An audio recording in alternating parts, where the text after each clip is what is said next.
Live from the glorious beaches of the world, this is a globally acclaimed 7.2 pH transformation show. I'm Glenn B. Stewart, your health coach and lifestyle transformation trainer. The 7.2 pH transformation show focuses on revitalizing the human body. This is done with dietary changes and whole food-based supplements. These critical changes put the body back into a disease-free alkaline state. Join us. Send us your 7.2 pH questions and future show suggestions. Email us at 7.2phshow@gmail.com.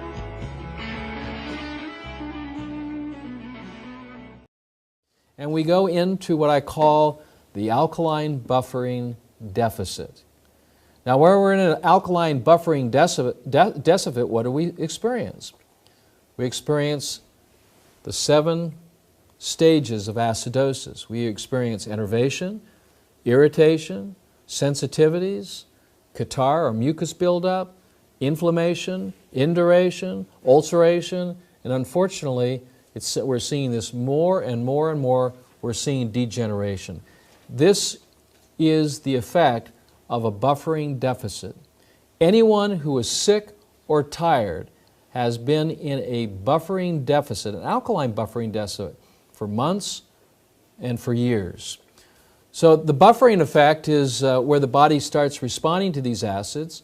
It starts neutralizing, as I gave you an example earlier, the body will actually take, the stomach will produce the sodium bicarbonate, pull that into the blood to neutralize metabolic acids, and you end up with hydrochloric acid in the stomach, which is a waste product of sodium bicarbonate production. Do we need hydrochloric acid in the stomach? Absolutely not. You see, the stomach is not an organ of digestion. The stomach is an organ of contribution. Its main contribution is to manage the alkaline design of the human body. It's not to digest food. In fact, you only have one instrument to digest food, and that's your teeth.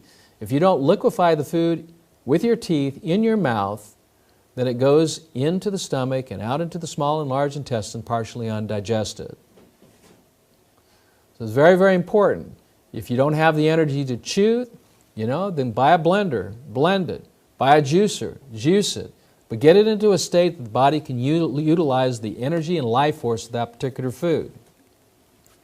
When we're looking at the small intestine, and we realize that food has to be in a liquefied state, but on top of that, it has to be in an alkaline state. That liquid has a pH, ideally, of 8.4. So it's very, very important that we help support the alkaline design of the body and the liquid and keeping those fluids liquid by adding alkaline water. And so which is very, very strange for most health practitioners, to actually recommend drinking alkaline water when you're eating. Because what we've been told is now in opposition, or actually the reverse of what we should have been told and need to understand. And that's it. That is that here again, when we drink with our meals, we neutralize the acids of the stomach as the stomach is secreting alkalinity of the food to prepare it for biological transformation in the crypts of the small intestine. It is in the crypts of the small intestine, this liquefied food at a pH of 8.4, that you've helped to support by drinking alkaline water.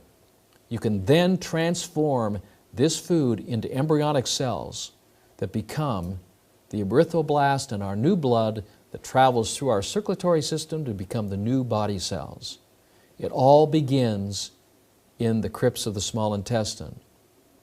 This is one of the reasons why I don't recommend eating foods that do not digest. They don't break down. Well, what foods would those be? Well, that would be beef, chicken, pork, and fish. They do not completely liquefy. So if you're going to eat any of these types of foods, you need to put them in a blender and juice them. You've got to get them into a liquefied state, because if chicken goes into the small intestine partially undigested, it falls into the crypts of the small intestine, ferments, rots, and destroys the root system of your body. And then what happens then is you stop producing healthy blood. And when you stop producing healthy blood, you cannot produce healthy body cells.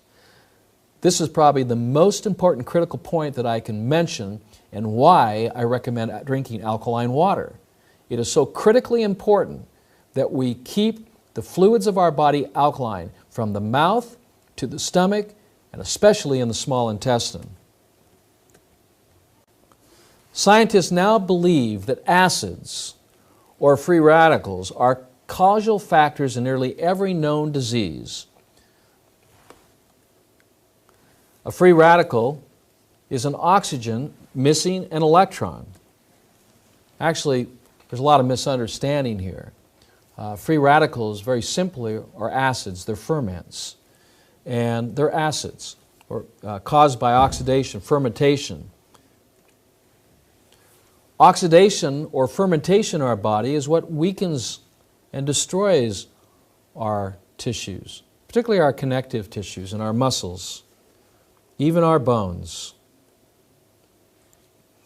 An antioxidant is in reality an antacid, something that reduces oxidation. Anything that reduces oxidation is an alkaline buffer. Anything that's going to alkalize or neutralize these acids is only going to help maintain the alkaline design of the body. Highly ionized water has more antioxidants or electrons than a fresh glass of squeezed orange juice. And that's also true with any juice, for that matter. See, because when you test anything that's let's say wheatgrass, for example, wheatgrass will have a pH of between 6 to 6.5. So it is saturated in more hydrogen ions than what the body actually needs. So it's actually has value there in its chlorophyll, and it's very beneficial in building the blood. And we're not drinking wheatgrass to alkalize the body, we're drinking wheatgrass to build blood. But it's very critical that we add alkaline water to whatever juices that we're drinking to raise its alkalinity so it's saturated in electrons. There we help to maintain the alkaline fluids of the body. Well, orange juice has a pH of between 2.5 and 3, highly acidic, versus what we should be drinking, which is 9.5. If we look at this exponentially, we're talking about between orange juice to water, something that's 10 million times more acidic than this alkaline water that I'm talking about. So orange juice, because of its high concentration of protons, its high concentrations of acids in the forms of sugars, will actually paralyze the immune system for 3 to 5 hours. It will intoxicate it like alcohol and shut it down from its biological purposes to swim through the fluids of the body to maintain purity and cleanliness. So the antioxidant potential of any fluids can be measured using an oxidative reduction meter. That's what this is. It has a probe. And in this probe, we can then put this in water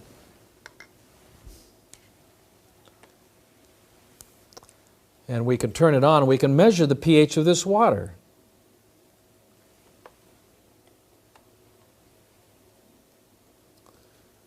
And we can also measure the electrical potential of the water. Here we're seeing the electrical potential of this water is positive 76 millivolts and declining. So this water will actually pull energy from the body. The pH of the water is 5.4. Now, this is a pure, clean water, but it's not necessarily fit to drink. The kind of water that we want to be drinking is an alkaline water. Now I can run this through an ionizer and create the 9.5 water with a negative 250 millivolts. But if I don't have that water ionizer and I'm traveling, then I'm going to have to do something else. I'm going to have to put into some alkaline minerals to shift the water pH. I'm just going to take one drop here, just one drop. That's it. One drop of potassium and sodium in the form of a hydroxide and a carbonate, and we're going to see a difference.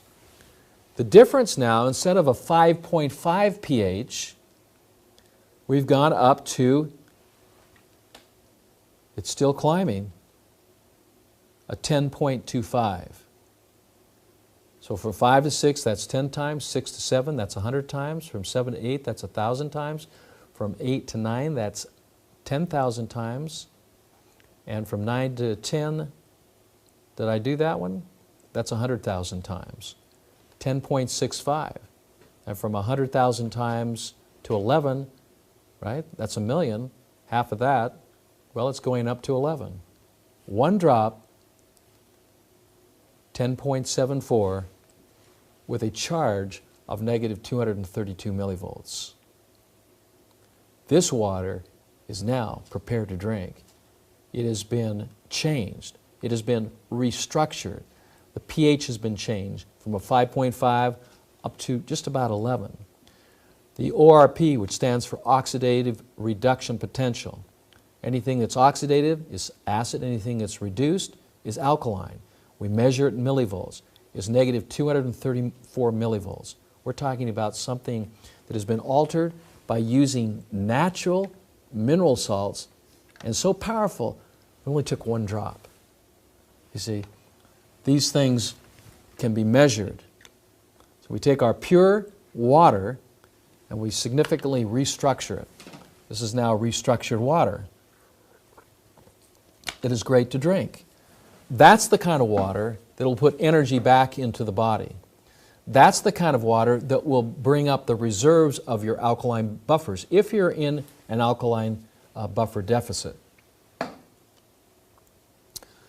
So the negative reading refers to a reduction of fermentation or acids, and a positive reading suggesting an increase of oxidation or fermentation or acid. Dr. Batman said this: you are not sick, you are thirsty. The brain is 80 to 85% water. The kidneys are 83 to 88% water. The muscles are 73 to 78% water. The blood is 90 to 93% water, and the bones are 13 to 22% water. Now, I find this very, very interesting because at birth, when we're born, we are super hydrated. In fact, we're 90% water. And we look at the breakdown upon a brand new baby, 90% water, 8% fat. That's why they're so soft and cuddly, and so pliable, because they're hydrated. And we're not talking about acid water. They smell sweet and they look sweet because they're totally alkaline. They're literally bathing their cells in a bath of alkalinity. It's when they start going on that acid food that things start changing, and they don't smell sweet anymore. But when you think about the proportions, 90% water, 8% fat, it kind of makes you wonder, how much of that baby is protein? 1% protein. The rest of it is mineral. You say, when you look at it this way, you're going, what happened from, the most growth period of our time, of our existence, from birth to our first year, to where things literally change. We have now accepted as normal 70%. That's abnormal. 90% was normal. We digressed from the 90% to 70%, accept that as normal. At death, you're of course under 70. You're probably closer to 60 to 50%. Dehydration is the #1 cause of death. Because when you're not hydrated, you don't have the fluids to push out these acids that are constantly being produced. You don't have the conductivity with the sodium ions for energy to flow. You've got to be in the flow. To be in the flow, you have to be super hydrating.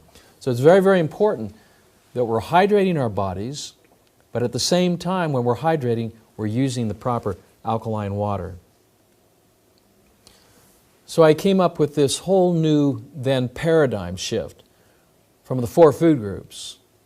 Rather than them focusing on protein, carbohydrates, and fats, I shifted to the 4 foundational food groups to maintain alkalinity of the fluids of the body and to build blood, which then builds body cells. The 4 food groups have now changed to what I call the COWS plan. The COWS plan is an acronym that stands for chlorophyll, oil, water, and salt. Chlorophyll to build the blood, oils to build the membranes of that blood, water in an alkaline, electron-rich state, and then salt, which keeps it all together. Without the salt, it acts like the glue. It holds everything together. Salt is essential, particularly sodium is essential. It's why our blood is salted with sodium. It's why the ocean is salted with sodium. It's salted because it is the foundational element of which energy is transported. It is salt that keeps us alive, in combination with oxygen and water. So we put all that in as the foundation of our house of health to help manage this teeter-totter of life between the pH balance, the biochemistry or the internal fluids of the body. So what percentage of water were you at birth? I think I already gave you the answer. 70%, 90%, 80%, 75%, or 60%? The answer is 90%. And here's another question to think about. How many liters of water per day do you estimate your body loses through urination, perspiration, defecation, and respiration? 1 liter, 8 liters, or 3 liters? The minimum amount of water that you lose on a daily basis is between 3 to 4 liters a day. Can you see how easy it is to become dehydrated? It is very, very easy. I mean, 3 to 4 liters, how much is that? It's close to a gallon a day of water. But it's the right kind of water. If you're drinking the wrong kind of water, it's hard to hydrate with that. It feels just like, a lot of water on the stomach, and it kind of slushes back and forth. This doesn't happen when you're drinking alkaline water that's wetter. It permeates the tissues. It permeates the cells. So here are some of the negative effects of acidic dehydration. Mild chronic dehydration, you'll experience these symptomologies: a headache, low energy, low mental acuity, low back pain, digestive disorders, constipation, and of course weight issues. Acute chronic dehydration, you'll start experiencing asthma, allergies, arthritis, diabetes, hypertension, and obesity. These are all symptoms of overacidity and dehydration. The effects of chronic dehydration is like running a car on too little or no oil. It will run, but it won't run well, and eventually it will break down. Every cell has a specific function it performs through metabolism. Water is the medium of that metabolism. 1% drop in cellular hydration equals a net 10% loss of metabolic efficiency. The cell's function is then impaired. When you're dehydrated, the body prioritizes the use of then water to the vital organs. The digestive disorder or acid reflux or gastroesophageal reflux disease is nothing other than an overacidic state due to the fact that the diet and lifestyle is over acid and the stomach is not producing enough sodium bicarbonate because it doesn't have the foundational materials. Salt has been taken out of the diet. You don't do that. You take out salt, the body needs that in order to produce alkaline buffers. What you need to take out of the diet is your acidic lifestyle and foods and drinks. When you put salt in the diet, you put the right kind of water, you add the right oils and lots of green foods. This, I believe, is the diet for the future, the diet for now, the diet that's critically important because of all of the environmental pollutions, the toxic air, the toxic water, and now it's getting into our food sources.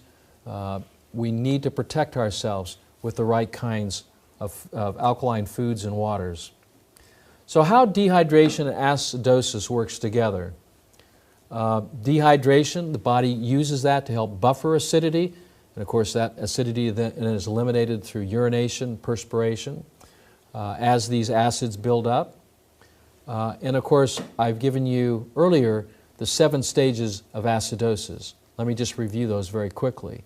The first stage of acidosis is you start losing energy, enervation. The second stage is sensitivities and irritation. Third stage is mucus buildup. Fourth stage is inflammation. Fifth stage is induration. That's the hardening of the arteries, the hardening of the tissues, the connective tissues, the muscles. Cramping. This is induration. Sclerotic plaque, cholesterol crystallization. This is all induration. The sixth level is ulceration, where acids are actually breaking down tissues, causing internal bleeding. And the last one is degeneration, which is the total breakdown of the tissue or the cell in the tissues. This is the last final stage of acidosis. We can protect ourselves by drinking the right kind of water. I would suggest to you that 70 to 80% of the world's population is dehydrated. All of us are suffering some level of acidosis within our bodies, and we're experiencing that in a symptomology. I know that tap water is convenient, but it's not the best water that we should be drinking. Yes, it has a slightly alkaline pH because of some of the chemicals that are put in there, but it has not been properly filtrated and purified from heavy metals, from fluorides, from possibly lead, from chlorine, and also from pharmaceuticals that are now showing up in our waters. So the quality of our tap water is not necessarily, even if we drink it, is going to contribute to better health. As we look at tap water, we see it that typically it's in a 20 to 24 molecule cluster. This water is very heavy, it does not absorb into the tissues, and it kind of slushes back and forth in our stomach and intestines. Through a process of ionization, which is an electrical process, using voltage or power to break these molecules apart, we break them apart in smaller molecular clusters, even down to the monomolecular state. Now, how would we know this? Well, using special meters, as we see an increase in the oxidative reduction potential up over negative 450 millivolts, we now know that we're in a monomolecular state. The microclustering effect and the negative charge is what makes alkalized ionized water different. In fact, up to 6 times more hydrating than other waters that you're going to get from a bottle or from a tap. Here's a more scientific look at molecular clustering, where you actually see the molecules of water stuck together in a cluster, and of course through a process of electricity breaking that cluster out, and then through a plate system attracting the particles or the minerals, the ions, from one side to the other, the positive minerals to one side, the negative charged minerals to another side. So we see things like sodium and chloride and potassium and bicarbonates and calcium, magnesium being taken to one side, which is the alkaline side, and we see the some of the other elements being taken off to the other side. So when we have acid minerals within the water, they're separated through a plate system as the water flows over it, through polarity of those particular elements. They're attracted, the positive are attracted to the negative side, and the positive ions are collected and attracted to the positive side. And of course, you get then 2 flows of water. As the water flows over this plate, you get an acid water and you get a alkaline water. So you have 2 different sources of water, and both are valuable. I'm going to talk about that in a minute, how you can use not only the alkaline water for hydration of our bodies, but how we can use the acid water for many purposes as well. So here's your turn now. Do you currently buy your water for any reason? Only when I'm out at events, work, traveling, or restaurants? Yes, for all home use and even when I'm out. Never ever. I don't drink unknown sources of water. Occasionally, only when I'm absolutely have to. Or are you kidding? Why would I pay when I can drink tap water for free? Well, let's look at some of the costs. What do you estimate your personal cost of water consumption is per year? Well, one bottle of water per day at a minimum of $1 per purchase would be $360 a year. 2 5-gallon water drugs per week at approximately $8 per jug is $750. A combination of A and B would be over $1,000. And under $100 was I invested in a pH water filtration system and now only pay for the filters annually. Or the last one would be nil. I drink the free stuff that comes from the water tap. Well, in water that we're from the tap, we're getting chlorination, we're getting fluoride, we're getting radiation, we're getting pharmaceuticals and other contaminants. If contaminants are bad, wouldn't pure water be good then? Pure water that we're buying from the stores is man-made. The healthy natural minerals many times are removed, such as in distilled water. Many of these waters, I've tested them, are highly acidic. They have a large cluster size, so they carry a positive charge, thereby pulling energy from the body. And they're hard to absorb because they're all clustered together. They're not a wetter water. The 7 and 9 stage miracle ionizers that are manufactured and developed through Janssen leaves your water 99.9% contaminant free. And depending on your setting, in a very small clustering of these water molecules, 3 to 5, or in a higher setting in a monomolecular state, giving you clean, healthy, electrically charged, electron-rich, ionized water. Alkaline ionizers have been in Asia for over 30 years. Asian cultures tend to be more holistic and proactive in their approach to health. In Japan, 1 out of 5 persons are drinking alkaline water. In Korea, it's 1 in 8. And in the United States, it's approximately 1 in 15,000. If we look at the World Health Organization, or WHO, and their rankings on per capita spending, Japan is number 9, U.S. is number 1. In longevity, Japan is number 1 in longevity. The U.S., of all the industrial countries, is 24. And our health systems, Japan is ranked number 10, and the U.S. is ranked number 37. When we look at alkaline water in in a crystalline state, we see it in a perfect crystal. This work was done by Dr. Emoto. So when we're looking at structured functional water, we're creating 2 waters through ionization using the Janssen water machine.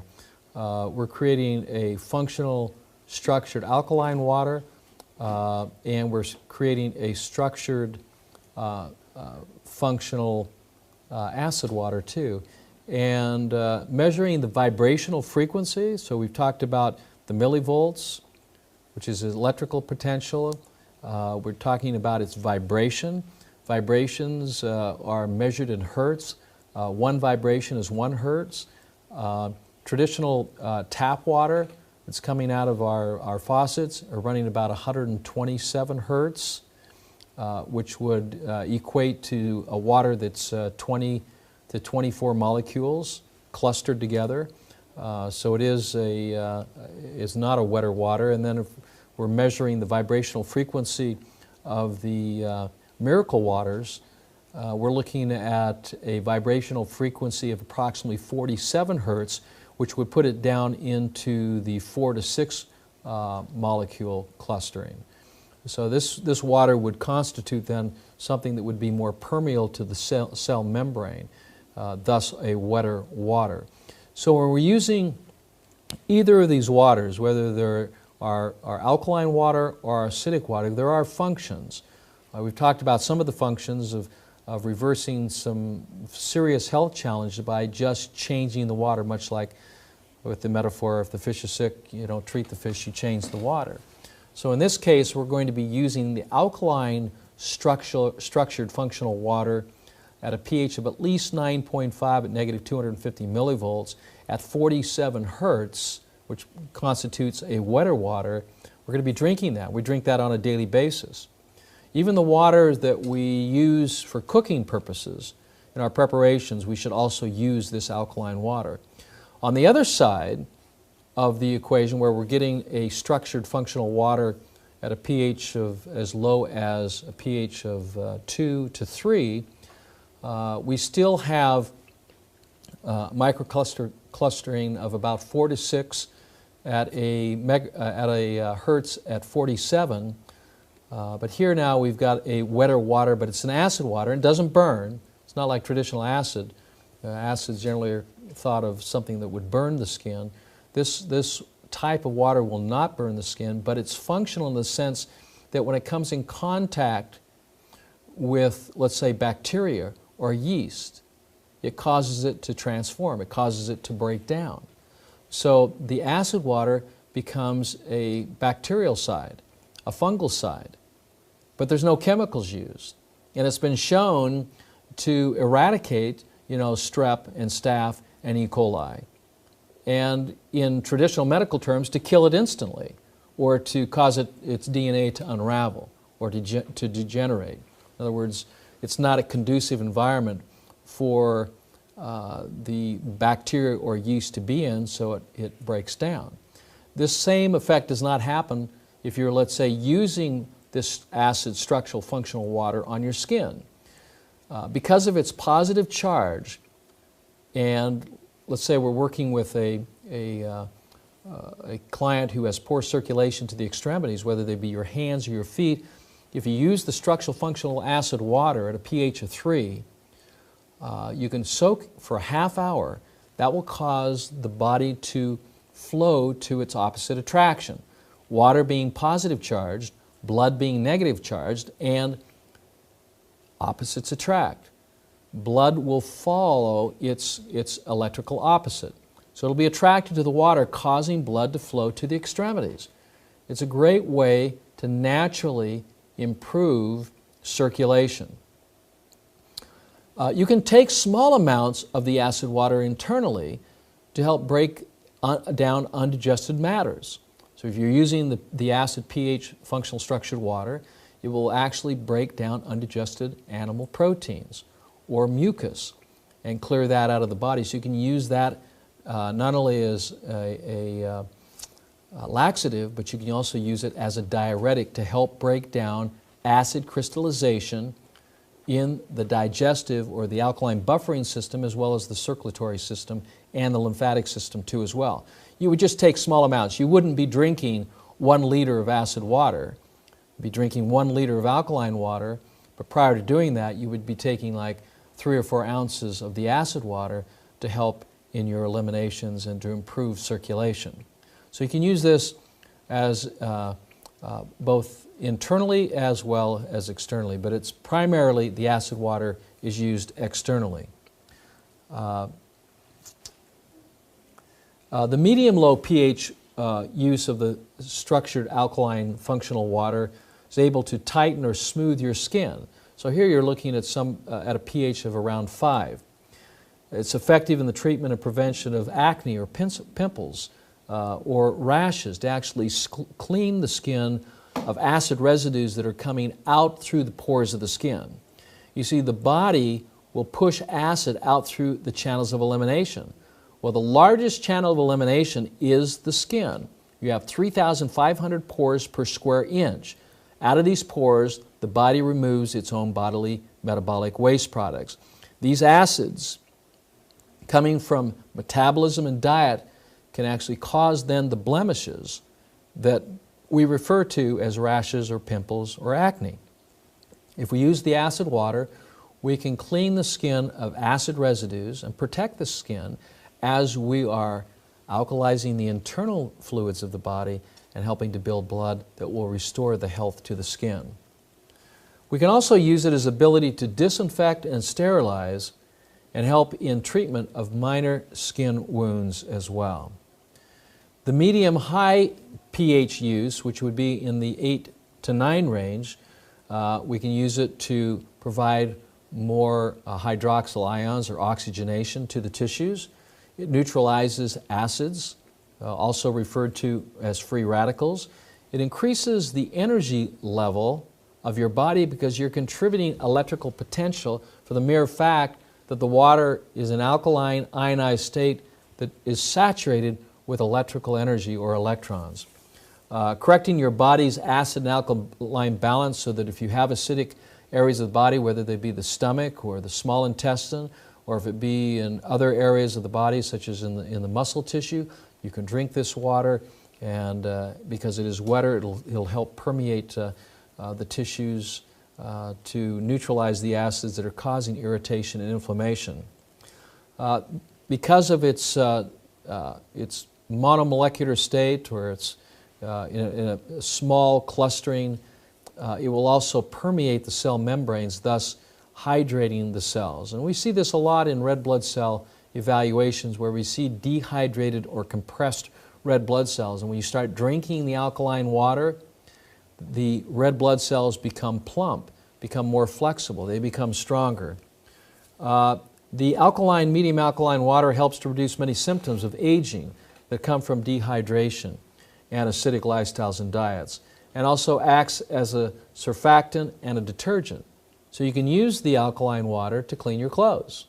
Or if you have, let's say, some sort of a delicate silk that you want to clean, you can use the alkaline water, soak it in, it will clean and those delicates that you don't want to put in the washer, or you don't want to chemically treat it like such as in dry cleaning.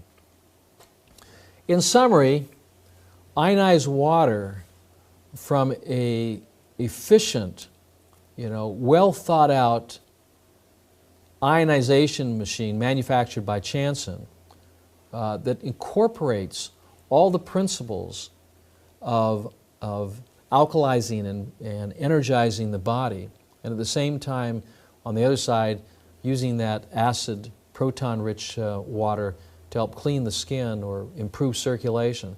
When these technologies are well thought out and used properly with the understanding that the human body is alkaline by design, although it's acidic by function, we can use these waters with the proper direction that will then help in the reversal of some very challenging conditions or symptomologies. We can practice prevention rather than treating disease.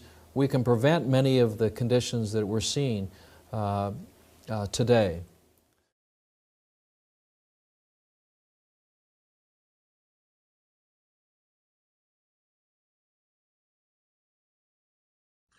As we wind down our show today, I'd like to remind you to head over to www.healer2.com. That's HEALER2.com/7-2 PHSHOW. There, simply enter your primary email address and click the button. This is how we notify our 7.2 pH show listeners globally of the next 7.2 pH show broadcast or free webinar ahead of time. So if you haven't done that already, be sure to do that right now. Again, www.healer2.com. That's HEALER2.com/7-2 PHSHOW. Also, be sure to subscribe to the 7.2 pH show on YouTube by simply clicking the button on the top right-hand corner of the video. And as always, if you have any comments or suggestions on future show topics, be sure to email us at 7.2phshow@gmail.com.